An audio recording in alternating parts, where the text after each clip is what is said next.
Je crois que c'est effectivement ce qu'il faut dire. La logique de la diversion se retrouve dans les deux camps, dans les trois d'ailleurs. Il y a le camp de Pierre Péan, il y a le camp des gouvernants africains, et il y a le camp de l'opposition africaine.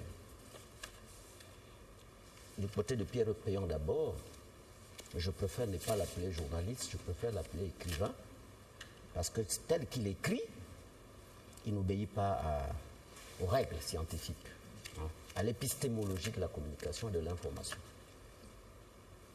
Je vous présente ici un livre auquel Pierre Péan aurait pu se confier pour être journaliste. C'est intitulé « De sources bien informées ». Et ça s'appelle l'enquête journalistique. C'est scientifique. Là-dedans, on ne trouve pas de ragots, on ne trouve pas de rumeurs, on ne va pas dans les quartiers, on ne va pas dans les poubelles. Parce que dès qu'on a fouillé les poubelles, on entre dans le domaine de ce qu'on a appelé les faits divers, donc que nous avons appelé les chiens écrasés lorsque nous avons été à l'école de journalisme. Or, dès que vous regardez le journal, le livre de Pierre Péan, qui n'est d'ailleurs pas journal, Dieu merci, vous voyez bien que c'est bien une espèce de brûlot qui a pour objectif de régler de comptes. Bien. Du côté des gouvernements gabonais, africains sinon, il faut se résumer à dire que, en fait, ce qui arrive aujourd'hui était perceptible dans la mesure où les pouvoirs africains n'aiment pas travailler avec la presse africaine, avec la presse qu'ils ont envoyée à l'école. Parce que nous avons été dans les écoles, dans les mêmes écoles, l'école française. Nous avons été à Lille, nous avons été à Marseille, nous avons été, pour parler du Canada, américain et autres, nous avons été dans toutes ces écoles-là, et tous autant que nous sommes, du point de vue physique, nous avons concurrencé les Blancs. Et si nous en venons à faire la liste de tous ceux qui ont été étudiés chez les Blancs, je crois que les bulletins ne sont pas aussi mauvais qu'ils sembleraient l'être. Donc, ça veut dire qu'il faut que les pouvoirs africains, les gouvernements africains, apprennent à respecter d'abord leur presse. Absolument. Parce que le progrès de l'Afrique passera par la presse africaine. Bien. Deuxième chose, il faut que les pouvoirs africains respectent ce qu'on appelle la charte du journaliste. Parce que Pierre Péan aurait connu suffisamment la charte du journaliste qu'il aurait pu faire la différence entre injurier quelqu'un, n'est-ce pas, et respecter le citoyen. Il aurait fait la différence entre ce qu'on appelle là-dedans savoir comment savoir et puis savoir comment se défendre. C'est là-dedans. Bien. Mais il se fonde sur la rumeur. Il ne protège même pas ses sources parce que tous ceux qu'il cite dans son livre peuvent lui porter plainte. Bon, alors, nous... Bien. Donc, troisième position, puisque j'en ai énuméré deux déjà. Oui. La troisième, c'est du côté de l'opposition qui pense que le règlement de comptes en Afrique passerait nécessairement par la France-Afrique, qui aujourd'hui est considérée comme désuète. Pourquoi? Mais par rapport à ce livre, par exemple, les gens pourraient s'exciter en disant, oui, ben, hier on avait la chance, il faut sauter sur l'occasion pour brûler notre maison. Mais il faut savoir que ce qui se passe en ce moment au Gabon, c'est déjà passé ailleurs. Ça s'est passé en Côte d'Ivoire. Et les Français savent qu'en Côte d'Ivoire, s'il y a une colonie qui a payé cher, c'est bien les Français. Aujourd'hui, il y en a qui ne sont pas dédommagés jusqu'à présent. Beaucoup ont renoncé de mettre pied en Côte d'Ivoire parce qu'ils savent ce qui s'y est passé. Ça veut donc dire que si l'opposition se fonde sur un livre, un brûlot, pour pouvoir régler de comptes sur le plan politique ou bien pour pouvoir régler la question politique au Gabon, je dis que l'opposition se trompe parce que lorsque le fusil tonne, ça ne fait plus de différence entre un opposant et quelqu'un qui appartient à la majorité. Donc il faut faire attention, il faut pouvoir manipuler le livre de Pierre Péan avec beaucoup d'attention parce que c'est beaucoup plus voué à la diffamation qu'à l'information de presse. Bien. Alors, Valère Ateba, alors le contexte sociopolitique au Gabon est assez fragile, hein, il faut le reconnaître, et en Afrique d'ailleurs en général. Nous sommes dans un environnement très mouvant. Alors l'objectif aujourd'hui, c'est quand même de s'inscrire dans une logique de dialogue, dans une logique d'apaisement. Alors qui a intérêt à ce que cette situation perdure? Il faut bien qu'on sorte de là quand même. Oui, il faut qu'on sorte de là. Je crois que je ne veux pas rentrer dans le débat de fond. Vous avez planté le décor dès le départ, nous donnant la voie à suivre, la voie de la solution de l'apaisement. Je crois que c'est cela. Bon, je ne fais pas une intervention comme une plaidoirie de Pierre Péan, parce que bon, ce que le confrère vient de dire, lui il rentre dans le contenu, il analyse ce contenu, il ne me revient pas d'analyser ce contenu. Je dirais tout simplement, je ferai quelques remarques. Absolument. Vous savez, que la force, je vois qu'il y a la logique de la force. S'il faut trouver un apaisement, cela veut dire qu'il faut mettre la force de côté. Et qui utilise la force? Nous avons là deux camps. Vous avez planté d'un côté l'opposition et de l'autre côté le pouvoir. Je crois que la force est venue du côté du pouvoir. C'est cela. Jusque-là, l'opposition est restée muette, bien sûr. Elle est restée silencieuse. Je reprends l'expression que vous avez utilisée au départ, c'est l'opposition qui donne de la voix. Cela veut dire qu'elle sort de son silence. Et sortie de son silence, l'opposition n'a pas fait de marche. L'opposition n'a pas fait de déclaration incendiaire. Je crois pas avoir suivi cela. Elle a déposé plainte seulement. Oui, attendez, évoluons. Oui, absolument. Parce que ce que nous avons, moi j'ai observé, c'est que j'ai vu une agitation du côté du pouvoir. J'ai vu les forces de l'ordre bander des muscles. J'ai vu les forces de l'ordre m'arracher, moi hier, mes images. Mais je leur ai demandé, il dit, écoutez, si vous faites votre boulot, laissez-moi faire le mien. Absolument. Pourquoi vous voulez vous cacher? Cela veut dire que vous vous reprochez ce que vous êtes en train de faire, des exactions. Une population qui n'est pas armée du tout. La population n'était pas armée. J'ai regardé de part et d'autre. Mais, par contre, on a vu donc de ce côté, voyez-vous, au niveau du 12 mars, j'ai regardé, il y avait déjà des forces de l'ordre, avec des casques, des cagoules, tout ça, armés, très armés. Et il y avait à côté une foule très excitée avec cette banderole « Touchez pas à mon président ». Bon, l'excitation était, alors là il faut dire que la tension était vive. Dans son comble. Oui, oui. Et l'hélico qui survolait. Bon, de l'autre côté, j'étais regardé de l'autre côté, il y avait l'opposition. Il y avait l'opposition, mais à quelques 100 mètres. Mais je demandais ce que l'opposition voulait faire. L'opposition n'a pas organisé de marche du tout. Parce que j'ai vu quand l'opposition a commencé à vouloir sortir de là où ils étaient parqués, au siège de l'Union nationale, pour se rendre au tribunal. C'était une marche pacifique, mais pas une marche, ils évoluaient. Donc à quelques 100 mètres de là, c'était le premier cordon, le premier rideau. Bon, et pas affrontement, ils ont discuté avec la gendarmerie. Bon, ils ont dit aux gendarmes, les gendarmes leur ont dit que la marche était interdite. Bon, ils ont dit que nous ne faisons pas de marche du tout. Nous allons au tribunal déposer une plainte. Voilà ce que moi j'ai enregistré. Nous allons au tribunal déposer une plainte. Bon, et deuxième rideau, le colonel de gendarmerie qui était là à discuter avec eux est allé recueillir des informations de sa hiérarchie. Bon, pour finalement laisser. Et les opposants qui étaient là ont demandé aux forces de l'ordre de les encadrer. Absolument. De les encadrer jusqu'au tribunal. Je crois que tous les cordons de sécurité, les barrières qui étaient là ont été levées, force à ce dialogue. Ça, c'est parfait. Et quand ils sont arrivés au tribunal, l'objectif, je me suis renseigné, c'était de déposer juste la plainte. Une plainte au tribunal. Elle a été bel et bien déposée? Elle était bel et bien déposée. Elle était bel et bien déposée, puisque moi j'ai vu, ils n'étaient pas armés du tout pour pouvoir prêts à l'affrontement. Parce que de l'autre côté, ceux qui sont venus, c'est eux qui sont venus, ceux qui étaient au 12 mars. Il faut restituer les choses. Au rond-point de la démocratie. Au rond-point de la démocratie. C'est eux qui sont venus pour l'affrontement. Pour l'affrontement. Et quand vous regardez le gouvernement, le ministère de l'Intérieur a dit... La marche interdite. La marche est interdite. Et il y a eu des conditionnalités. Pour organiser une marche, il faut déposer une liste, décliner l'adresse de tous ceux qui doivent faire la marche. Et l'itinéraire. Bien sûr. Mais je crois que le ministre de l'Intérieur serait bien en peine aujourd'hui de nous dire que tous ceux qui étaient amassés à la cité au rond-point de la démocratie ont décliné leur identité.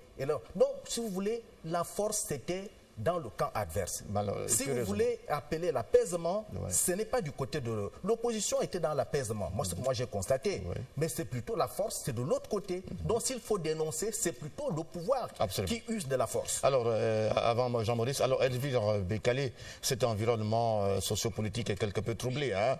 Les Gabonais ont besoin aussi hein, de circuler librement, d'aller au travail. Or, on a une journée hier très perturbée.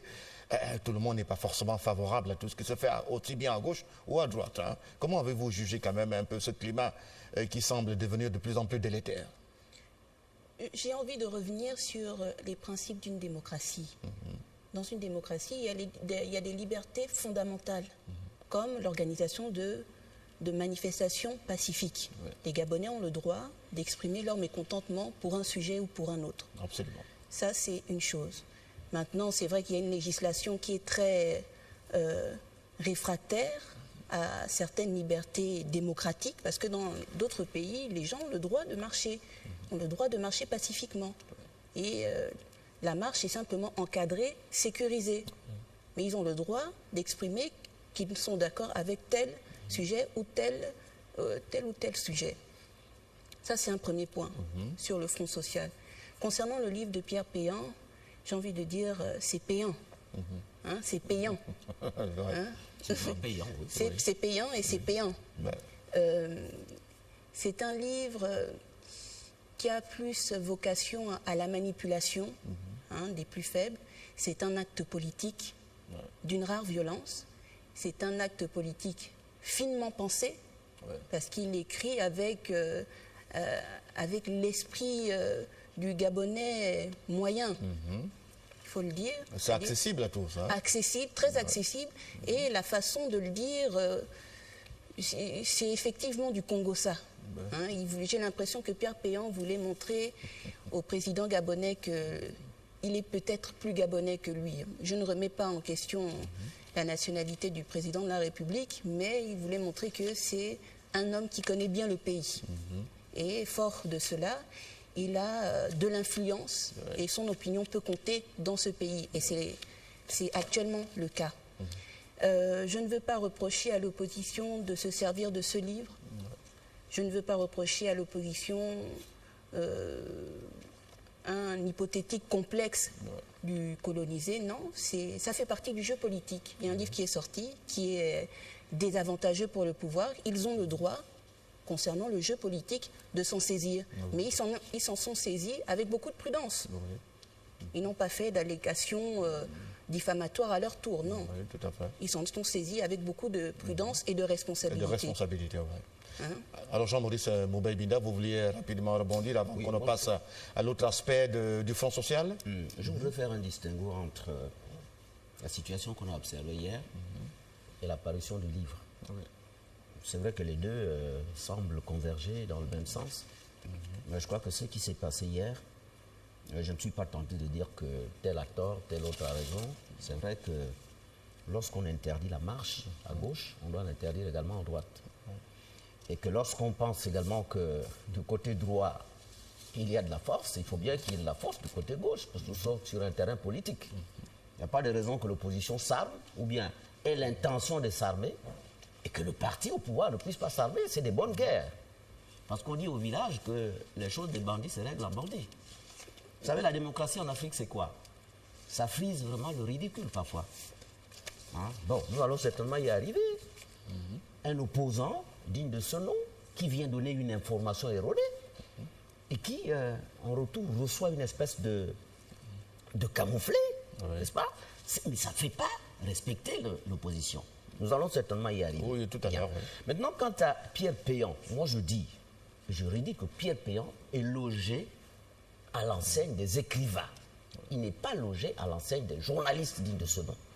C'est-à-dire un journaliste qui aura étudié ce qu'on appelle la psychologie, ainsi que ce qu'on appelle l'épistémologie de l'information et de la communication, parce que ce sont des règles qui épousent l'éthique et la déontologie, parce que canalisées par la charte du journaliste qui ne doit pas faire n'importe quoi et n'importe comment. Je rappelle qu'il existe une espèce de concept qui dit qu'un journaliste doit savoir comment savoir et savoir comment se défendre. Donc on en vient à ce qu'on appelle la source de l'information. Je renvoie tout le monde à ce livre paru aux Horizons Nouveaux pour dire ceci. Et vous allez terminer par là, oui. Voilà, que moi, sincèrement, à propos de ce livre, je crois que la France ne devrait pas s'en plaire parce que, ou s'en complaire, simplement parce que lorsque Pierre Péan parle du Gabon, Pierre Péan met également en exergue le rôle des barbouzes, hein, le rôle de la France, de la diplomatie française, qui ne joue pas son rôle parce que une diplomatie de ce type ne doit pas s'appuyer sur les propos orduriers d'un journaliste pour pouvoir déstabiliser un pouvoir. Cela s'est passé à l'époque de la France-Afrique. Moi, je parle bien du livre, là. Je parle du livre parce que toutes les parties, hein, si vous l'avez lu, tous ceux qui ont concouru justement à la déstabilisation de certains pays sont passés par là. Là, je vous renvoie aux affaires africaines de 1983. C'était parce qu'il fallait déstabiliser le régime d'Omar Bongo. Et finalement, au lieu de déstabiliser le régime d'Omar Bongo, c'est lui-même qui s'est fait déstabiliser parce qu'il a eu interdiction de séjour au Gabon pendant longtemps. Et quand il revient, malheureusement, Omar Bongo n'est plus là. Il croit que le fait de trouver Ali Bongo, Omar Bongo et Ali Bongo, c'est la même chose. Il faut pouvoir sortir un autre livre pour justement déstabiliser Omar Bongo et son pouvoir. Je veux finir, s'il vous plaît. Oui, s'il vous plaît, rapidement, oui. Bien. Et donc, vous voyez bien un journaliste qui s'interpose même entre deux candidats, puisqu'il fait allusion à l'émission à l'élection de 1993. Il s'interpose, lui, en tant que, comment dirais-je, entre deux candidats, ok. Il joue même le jeu, il est même au devant de la scène, parce que devant l'ambassadeur de France, c'est lui qui prend les initiatives, qui fréquente les deux candidats. Pour ceux qui l'ont lu, je ne veux pas les prononcer aujourd'hui, mais vous savez en 93 comment les jeux se sont passés. Il dit même que c'est lui qui a demandé au candidat, au challenger, n'est-ce pas, de faire ceci, et à celui qui était en post-position de faire cela.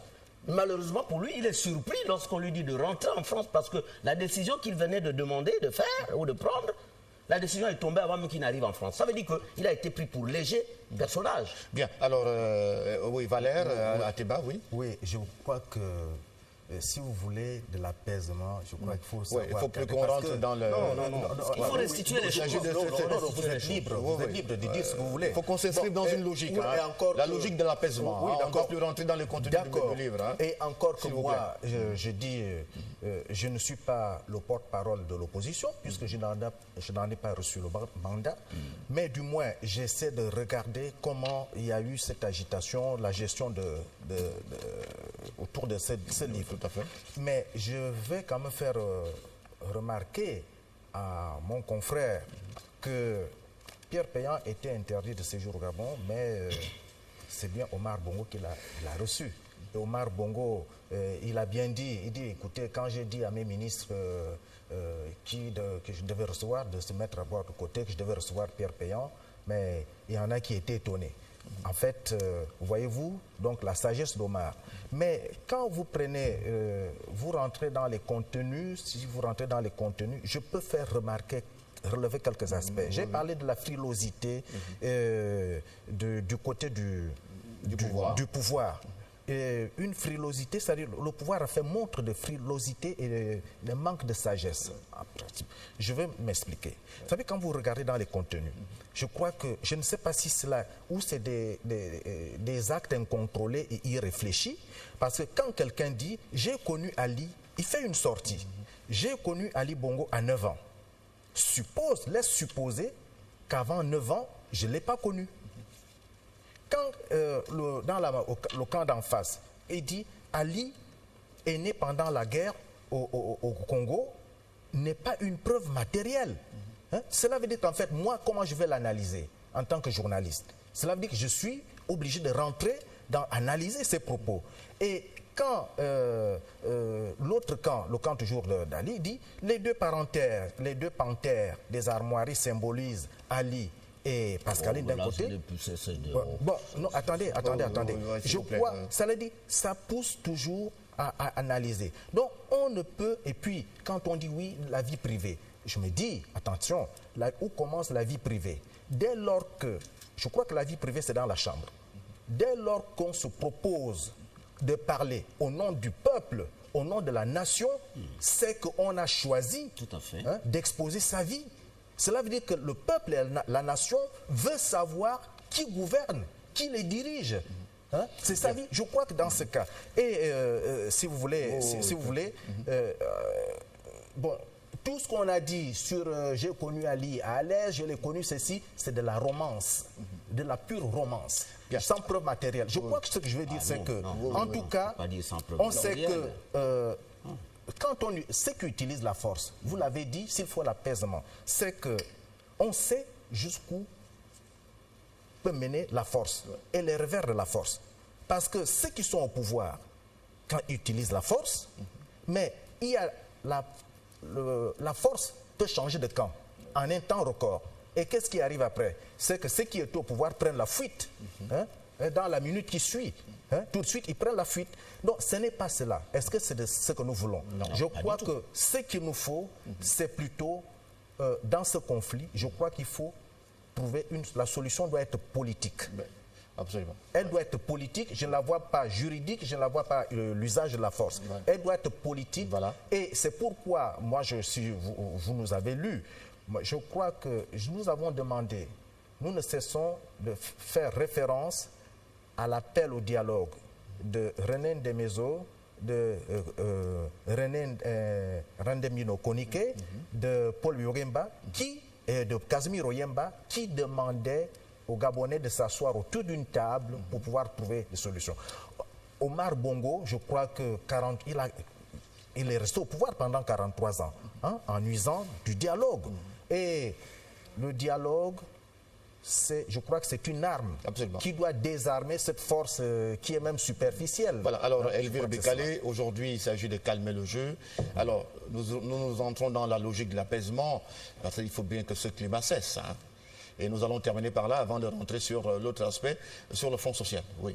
En fait, ce qui est intéressant aussi de souligner sur cette agitation politique, c'est que le Gabon n'est pas loin de la crise sociopolitique. Et nous avons l'impression que le pouvoir a fait preuve, a donné l'impression de s'en mêler les pinceaux. Il y a eu comme une crise de panique et d'angoisse.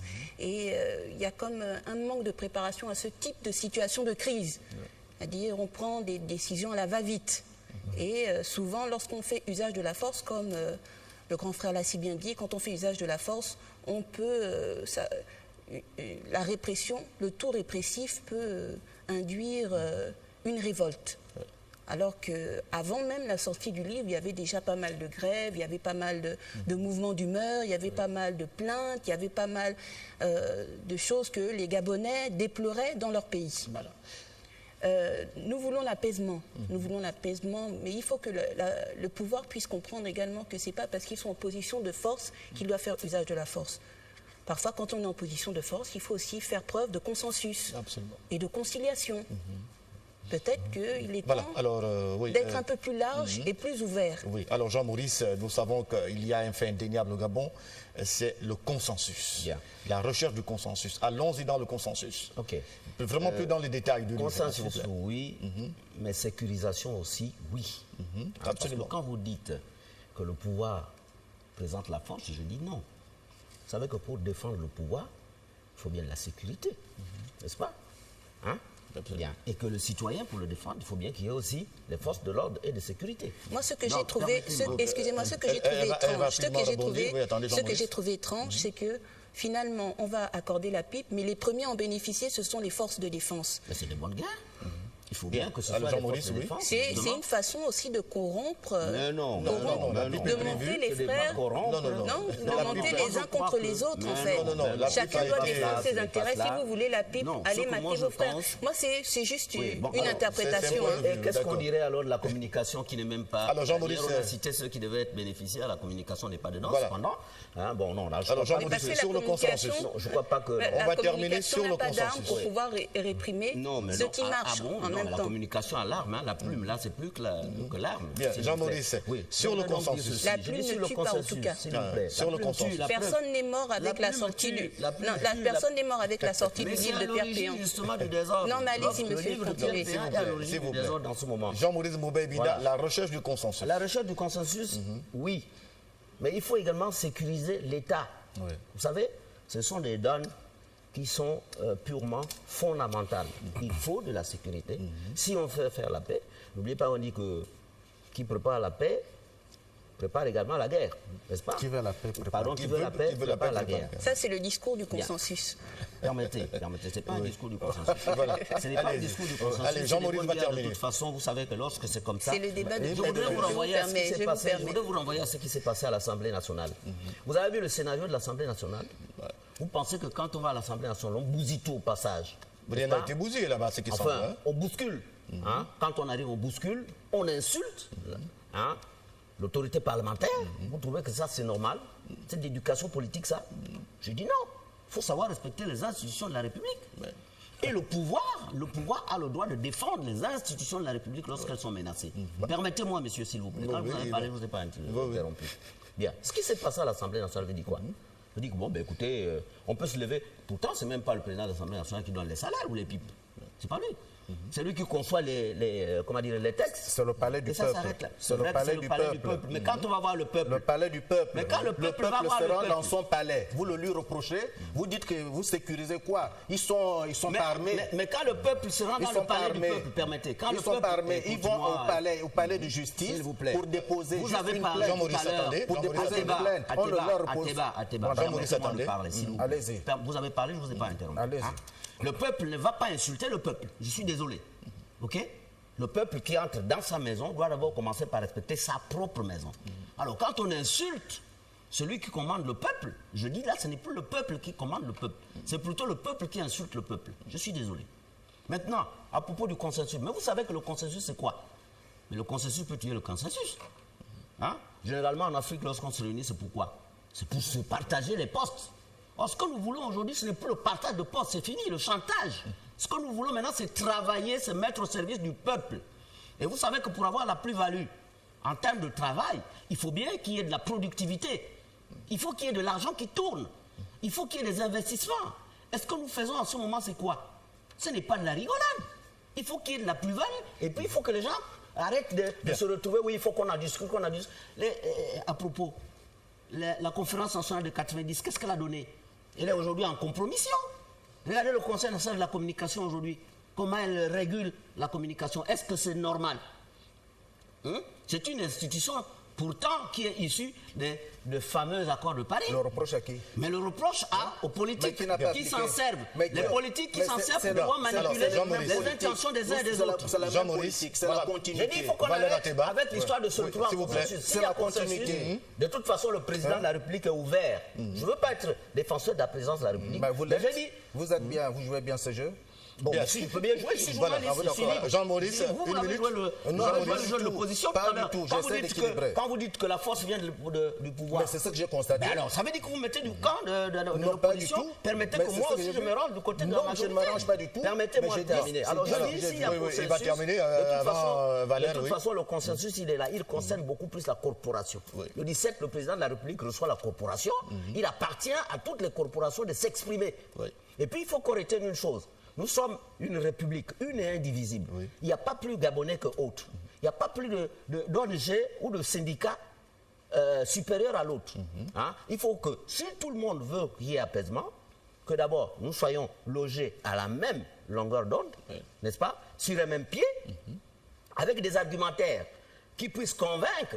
Parce que quand vous voyez quelqu'un, il va dire, oui, moi, parce que je suis enseignant, je voudrais que j'ai plus que tel. Mais qui est plus gabonais que qui? Alors, mais les problèmes que posent les syndicats... Le 17, quand les gens vont se retrouver, le 17 novembre, les gens vont se retrouver chez le président de la République, il n'est pas question d'aller faire la cacophonie. Que les gens élaborent des dossiers, n'est-ce pas, en tenant compte des intérêts des uns et des autres. Parce que sinon, le journaliste aussi se lèverait et dirait, moi, je me mets dans la rue parce que j'ai besoin de telle ou telle chose. Valère Ateba, sur le front social, la situation qui a prévalu devant l'Assemblée nationale, les syndicats se sont rendus pour présenter leurs revendications catégorielles. Cela veut donc dire que c'est une expression d'un ras-le-bol. Cette manifestation est une expression d'un ras-le-bol. Cela veut dire que le pouvoir était incapable de satisfaire, donc de donner une satisfaction au cahier de charges présenté par les différents syndicats. Je crois que c'est cela.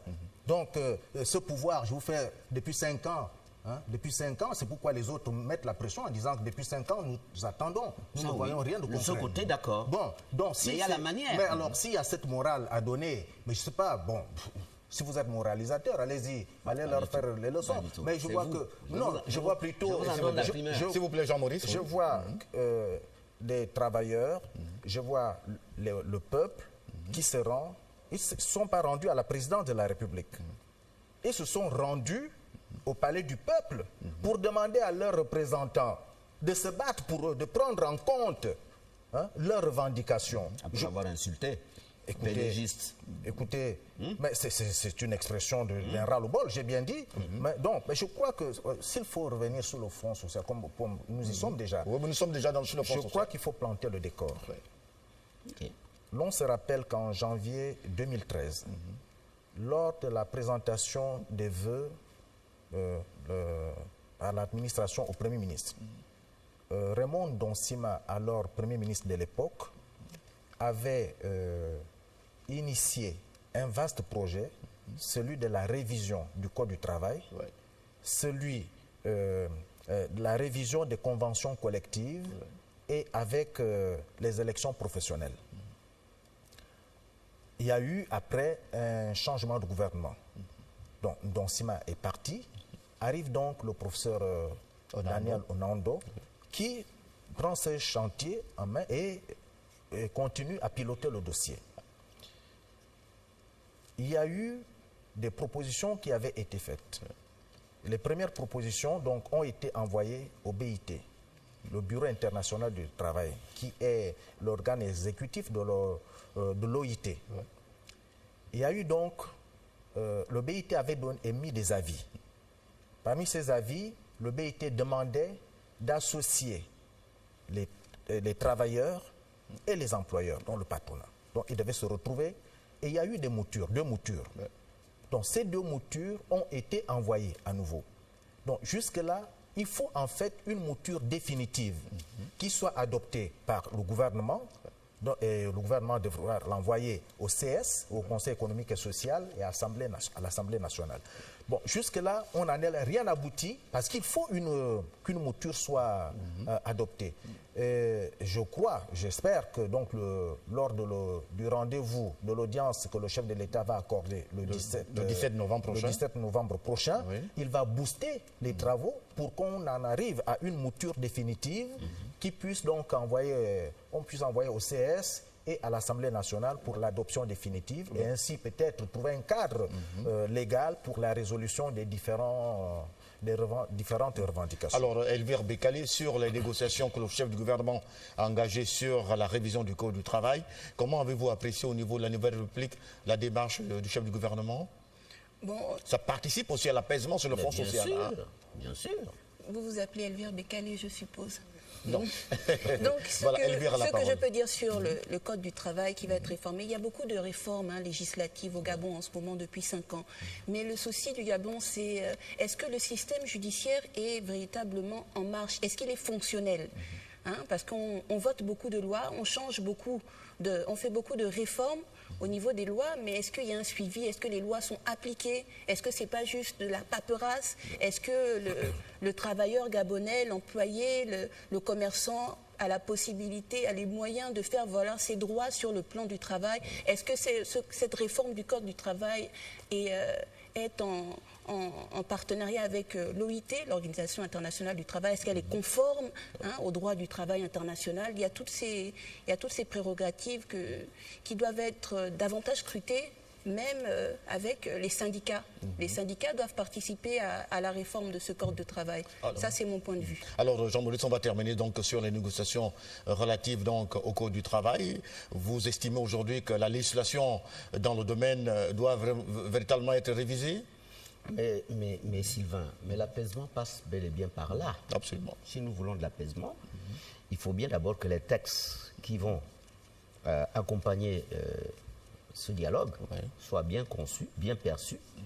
Et puis il faut reconnaître une chose, c'est que ce n'est pas tout que de mettre en place un texte. Il faut bien qu'il y ait d'autres textes qu'on appelle des textes d'application.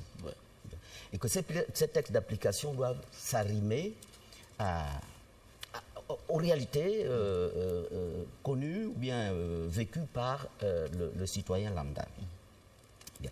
À propos justement de ce texte-là, nous avons par exemple considéré que Regardez ce qui se passe. Nous sommes en train de travailler en ce moment sur les états généraux de la communication. Et vous vous rendez compte que même sur le plan juridique et même institutionnel, il y a beaucoup d'incohérences. Ok? C'est vrai qu'une loi est faite des hommes. Et il appartient aux hommes de pouvoir les toiletter au fur et à mesure pour pouvoir les réadapter au concept du moment. Mais ce qui se passe en ce moment, c'est quoi? C'est que d'un côté, il y a de la revendication. Okay? Il n'y a pas des travailleurs qui se calment, qui se disent, bon, c'est notre pays. Asseyons-nous autour du Premier ministre. Essayons de dialoguer avec le Premier ministre parce qu'après tout, c'est lui le Premier ministre. C'est lui qui est le garant de tout ce qu'on peut demander. Est-ce que vous trouvez normal que le Premier ministre qui décide de vous organiser, qui vous demande, qui se plie pour que vous ayez à trouver ensemble un certain nombre de résolutions par rapport aux préoccupations des uns et des autres, est-ce que vous trouvez normal que le Premier ministre soit dévoyé? En ce moment-là, on ne peut pas parler de paix. Le Premier ministre, c'est quand même lui qui peut trouver la solution. Hein, à exposer auprès du président de la République. Mais à ce qu'il semble, mais il semble, la position du Premier ministre, la dernière rencontre, malheureusement, a accouché d'une souris. Les syndicats n'ont pas été satisfaits. Mais pourquoi elle a accouché d'une souris? C'est simplement parce que les syndicats ne peuvent pas s'imaginer que nous sommes un pays. C'est comme vous, vous êtes père de famille. Lorsque le matin, votre enfant demande du pain, si vous avez de l'argent, vous allez acheter. Mais si vous n'en avez pas suffisamment, vous n'allez pas acheter autant de pain que d'enfants. Vous en donnerez toujours parce que il y va de la vitalité de votre famille. Mais c'est un peu ça le gouvernement, c'est ça la République. Il y a un certain nombre de moyens qui peuvent correspondre à un certain nombre de dépenses. Le budget, c'est bien cela. Il y a les recettes, il y a les dépenses, et il y a ce qu'on appelle des rubriques budgétaires. Mais si on considère à un moment donné que, surtout quand les gens passent leur temps à aller dans la rue plutôt que de se mettre au travail. Vous voyez, les autres travaillent. Les petits pays, qu'on dit petits pays pauvres, aller dans la rue, c'est également démocratique. C'est démocratique, je n'en disconviens pas, mais je dis à un moment donné, il faut qu'on s'arrête, que l'on dise, nous avons trop parlé politique, il faut bien maintenant qu'on se mette au travail. Parce que pour avoir la plus-value, il faut bien, comme je le disais tout à l'heure, il faut de la productivité, il faut de l'épargne, il faut de l'investissement et de la consommation. C'est vrai que cette consommation passe par l'argent, mais la consommation se passe mal de l'argent pour acheter les véhicules aussi. Valère Ateba, sur la question. Belle leçon d'économie. Mais je crois que je suis économiste. Mais je crois que c'est qu'il y a, ce qu'on appelle la continuité du service public. Janvier 2013, le Premier ministre Raymond Donsima, quand j'ai planté le décor tout à l'heure, je crois que j'ai décrit un peu, j'ai suivi pas de très près, de loin, l'évolution de ce dossier. 2013, les syndicats donc posent leurs revendications. Raymond Donsima, alors Premier ministre, initie donc cette révision du Code du travail. Il y a continuité du service public. 2013, nous sommes en 2014, et là, rien n'est encore fait. C'est pourquoi les autres ils haussent le ton. Chantage. Non, bon, appelez ça chantage, mais je ne sais pas si c'est du chantage. Ils disent non, nous travaillons.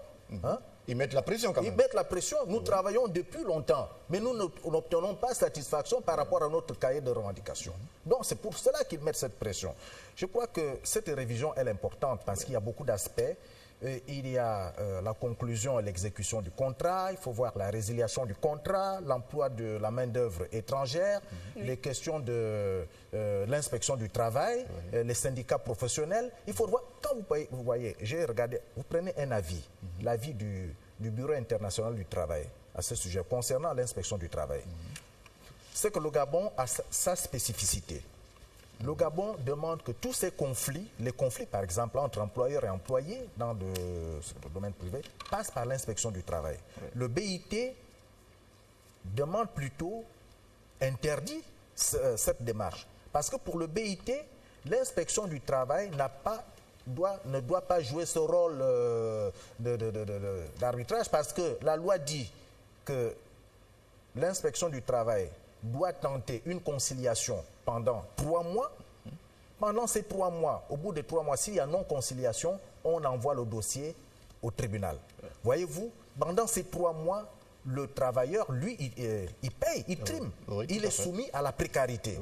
C'est pourquoi donc le BIT, quand il a émis son avis, a demandé plutôt de passer directement en cas de conflit, directement au tribunal pour résoudre ce problème. Donc il y a plusieurs aspects qui nécessitent une révision pour ce Code du travail. Donc, l'occasion, je crois, novembre prochain, du 17 novembre prochain, auprès du président de la République. Oui, voilà, il faut que le chef de l'État booste ses travaux pour trouver des solutions. Oui. Hein, s'ils ne veulent plus que ces travailleurs descendent dans la rue et disent tous les mots qui ne plaisent pas au PDG. Alors, Elvire Bécalé, alors d'aucuns estiment également, voient dans la démarche un peu des syndicats du chef du gouvernement, c'est-à-dire aller maintenant à la présidence de la République, c'est un peu, on a des vieux souvenirs, hein, antérieurement, tous les problèmes finalement trouvaient leur solution sur le plan social, sur le plan politique, c'est finalement à la présidence de la République. La démarche, vous la jugez salutaire quand même? J'essaye de me mettre à la place de ces travailleurs qui ont marché, qui se sont mis juste en face de leur bâtiment de travail, qui ont milité, qui ont crié devant les médias publics leurs revendications, leur désarroi, parce que ce sont des pères de famille, des mères de famille qui ont des enfants à l'école, il faut les nourrir, etc. Et ils se sont adressés aux premières autorités qui étaient en face d'eux. Il n'y a pas eu de changement. Ensuite, ils se sont adressés au Premier ministre. Il n'y a pas eu de changement. Ensuite, ils veulent s'adresser à la présidence de la République. C'est leur choix. Je me dis, c'est leur choix. Moi, je voudrais revenir sur ce que... disait Valère Ateba, oui. Ce que Valère disait concernant les dysfonctionnements dans le secteur du travail. On peut prendre le cas, par exemple, actuellement de Port-Gentil dans le domaine pétrolier. Oui. Il y a énormément de licenciements jugés abusifs par les syndicats là-bas. Des vices de procédure parce qu'il n'y a pas d'accompagnement à travers un plan social. Un plan social. Et tout ça, ils se plaignent de cela publiquement, mais il n'y a pas de réponse de la part des autorités. Et lorsque ce sont de grandes boîtes qui agissent comme ça, est-ce que ces personnes sont sûres d'obtenir justice? Parce qu'il y a une violation du droit. À ce moment-là. C'est vrai que nous avons des partenaires économiques puissants, mais il ne faut pas qu'il y ait trop d'abus de pouvoir parce qu'après ça crée un gabon des rancœurs et ça met les gens dans la rue. Et ensuite, il y a un journaliste français qui sort un livre et tout ça, ça explose après. Voilà. Alors, dernier point sur le Front social. Et là, il a trait un peu à la sortie d'un leader de l'opposition, le leader du PSD, Pierre Claver Maganga Moussavou, pour parler économie et finances. Alors, il a révélé que l'État gabonais a récolté 450 milliards de francs à CFA au titre de l'année budgétaire en cours et que finalement, cet argent se serait volatilisé. Réponse du berger à la bergère, le ministre de l'économie, Christian Mayanya, a tout de suite démenti cette information. Alors Jean-Maurice Mbouba Ebina, vous enquêtez généralement sur ces questions, vous êtes également journaliste mais également économiste. Alors une telle information, c'est vraiment un pavé dans la mare. Hein? Alors que s'est-il réellement passé? A-t-il réellement l'information réelle sur la gestion de cette manne de 450 milliards, car le solde, selon le ministre des Finances, selon le ministre du Budget, au niveau de la BSI, est aujourd'hui de 302 milliards. Donc, pourquoi une telle information? Dans l'opinion, dans un contexte assez particulier. Mais vous savez que justement, ça prête à confusion. Et les gens voudraient justement prendre en charge cette confusion pour faire sauter la bouteille. Vous savez, c'est exactement cela. On se dit, bon, écoute, Pierre Péan sort un livre, c'est un brûlot, moi aussi je sors une bêtise. Alors les Gabonais qu'on croit être des gens qui ne comprennent rien, bon, vont se mettre la rue et puis vont se mettre à me suivre. C'est de l'opposition ça. C'est du Maganga Moussavou pourtant, intellectuel, n'est-ce pas? Diplômé. Celui qui aura géré, je crois quelque part, un service compétent de la Banque mondiale, je crois, ou bien c'est... Oui, la Banque mondiale. Bon, il était au FMI. Fonctionnaire international du FMI. Est-ce que vous trouvez cela normal? Et moi, je dis que notre presse manque également de crédibilité parce que moi, Mbouba Ebina, j'aurais été face à lui que je lui aurais demandé ses sources. Monsieur, vous nous donnez une information, elle est toute crédible. Est-ce que vous avez des sources, monsieur le ministre, monsieur le président ou monsieur le maire de Mouila? Sur quoi vous vous fondez pour donner une telle déclaration? Ça doit être du journaliste. Parce que le journaliste ne doit pas se permettre simplement... En plus, c'était un point de presse. Hein, ou alors une conférence de presse où chacun peut poser toute question, soit-elle saugrenue. Ça devait être l'occasion de demander à Maganga Moussavou d'où est-ce qu'il détient ces informations. Est-ce qu'il a des documents fondés? Il ne les a pas présentés. Qui lui permettent vraiment de dire des choses comme ça, avec un objectif inavoué certainement, c'est de mettre, comment on appelle ça, du feu dans la maison. Il faut que la maison Gabon brûle. Mais je crois que M. Mahanga Moussa aussi, la maison Gabon brûle, il ne sera plus maire de Maire de Mouila. C'est sûr. C'est vrai qu'il peut peut-être prendre l'avion et partir, mais je ne pense pas que tout ce qu'il a construit à Mouila pourra être préservé. Non, ce n'est pas une attaque contre Par exemple, Baganga. non, mais je dis bien. Ce ne sont pas des attaques contre Baganga. C'est le passage de tout opposant, c'est profiter d'une situation, d'une cacophonie pour pouvoir mettre du feu quelque part. Bien. Alors, mais je dis notre pays, le pays, le Gabon, attention. Il faut que les gens sachent que les protagonistes, c'est-à-dire à la fois les politiques, c'est-à-dire l'opposant, la majorité, il faut qu'ils sachent que ce Gabon-là, ce n'est pas à eux seulement. Le Gabon appartient à tout le monde, y compris à nos enfants qui sont encore dans le ventre. Bien sûr. Alors, Valère Ateba, vous êtes directeur de publication de l'hebdomadaire indépendant Missamou. Vous avez certainement dû enquêter sur l'affaire de ces 450 milliards qui se seraient volatilisés. Bon, selon le leader du PSD. Oui, bien sûr. Je crois que quand on traite, moi je traite une telle information, je lance d'abord Mahanga Moussaoui lève un lièvre. Il dit disparition de 450 milliards des comptes de la BDAC, mais de la BAC. Pour moi, Mahanga Moussaoui, il est tout sauf un fou. Mais s'il le dit, c'est qu'il a ses preuves à lui, ses sources d'information. Je crois que c'est cela. Qui t'a les brandir? Mais écoutez, mais il a dit, moi je ne suis pas Mahanga Moussaoui, je ne suis pas du PSD, je ne suis pas... Donc il a dit, mais moi je me saisis de cette information. Quand il l'a dit, je me suis dit sans doute il a levé un lièvre. Sauf d'autant que nous avons été déjà habitués par des détournements d'argent massifs de cet établissement. Je crois que dans un passé récent, les informations ont défrayé, les détournements ont défrayé la chronique concernant les détournements massifs d'argent à BDAC. Donc s'il le dit, sans doute, je me suis dit, mais des gens sont coutumiers du fait. Mais ce n'était pas fondé. Et si vous celui voulez, qui a été incriminé aujourd'hui a été réhabilité. S'il vous plaît, Jean-Maurice. Écoutez, réhabilité, si vous voulez, il y en a qui sont en prison. Oui, il y en a qui sont en prison, l'autre, bon, bref, je ne suis pas procureur de la République, mais je veux dire tout simplement que nous sommes derrière ce dossier pour en savoir un peu plus, mais sans indice fiable.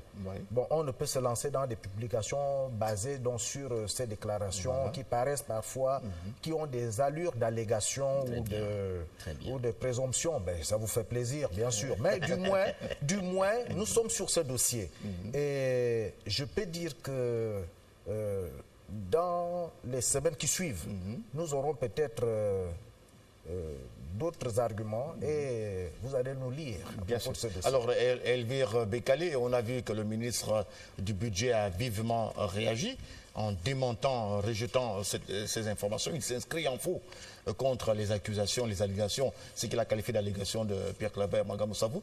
Au niveau de la Nouvelle République, vous avez déjà pu enquêter quelques éléments d'information avant de passer au dernier sujet sur la CAN 2015. Bon, concernant M. Pierre Claver Mahanga Moussaoui, il faut rappeler que c'est le président du Parti social-démocrate. Et lorsqu'il s'est plaint de cette hypothétique disparition des 450 milliards de francs CFA, il a ajouté que c'était une somme d'argent qui pouvait servir au bien-être des Gabonais, plus ou moins dans ces termes-là.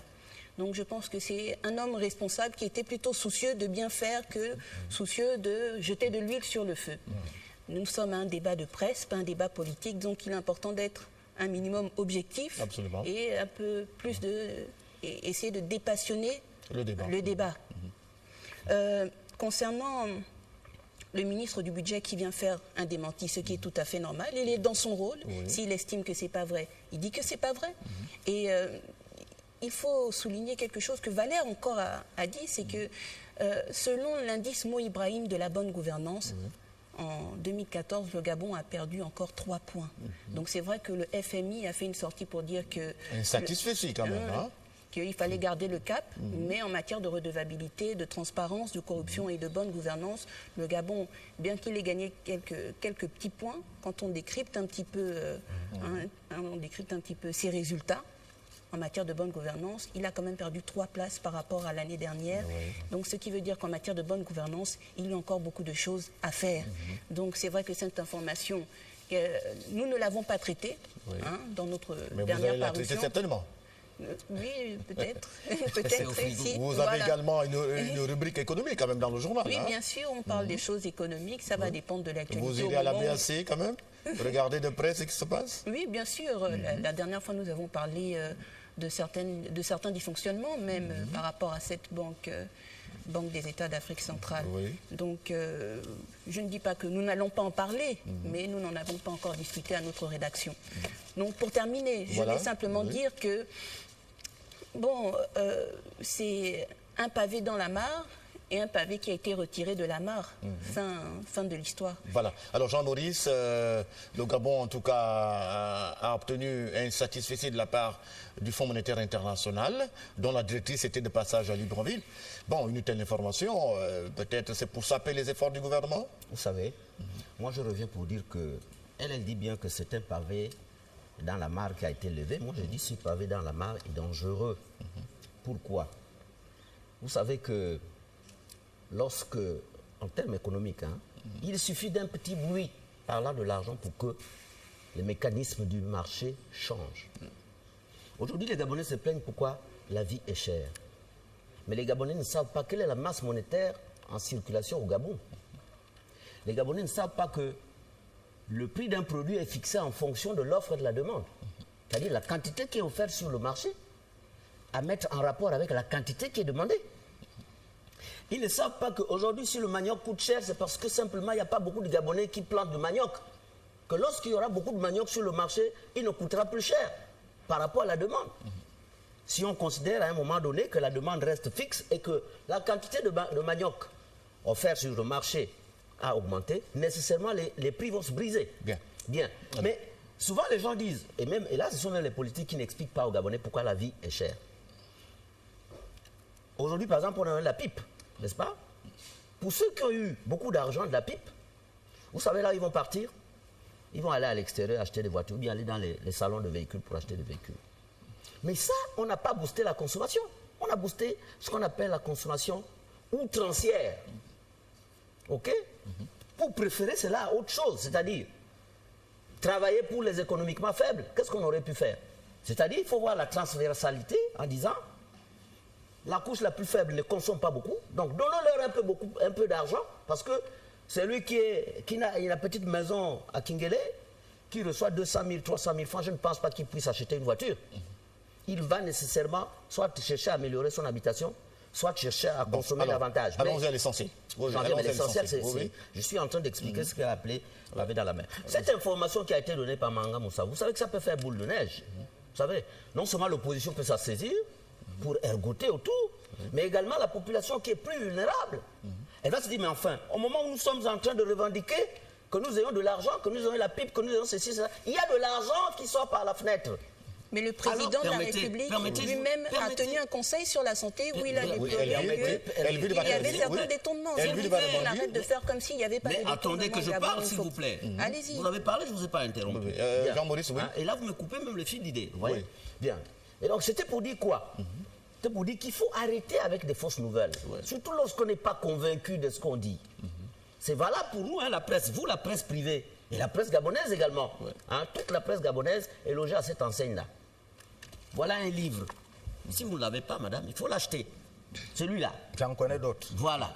Mieux que celui-là. D'accord, mieux, mais ça c'est le béaba. Donc, essayons nous-mêmes, nous, presse gabonaise, essayons d'éduquer d'abord et le politique et le citoyen gabonais. Bien, Elvire va terminer très Le rapidement. Gabon n'est pas un exemple en matière de bonne gouvernance. Mais je Ça l'ai c'est pas dit, connu. madame. Je Ça l'ai pas c'est dit. connu. Je l'ai Donc pas il dit. ne faut pas dire Ça que commencé depuis longtemps. il jette de l'huile sur le feu, oui. non. Et nous Je devons pense faire que des nous efforts devons pour traiter pouvoir, les hommes politiques avec beaucoup plus de respect et avoir de la considération pour ce qu'ils disent. Parce qu'après, il ne faut pas se plaindre que le Même s'ils peuple disent des aille bêtises. insulter. Même s'ils disent des bêtises. S'il vous plaît, Jean-Maurice, oui. Elvire. Je ne voudrais pas voir ça comme ça.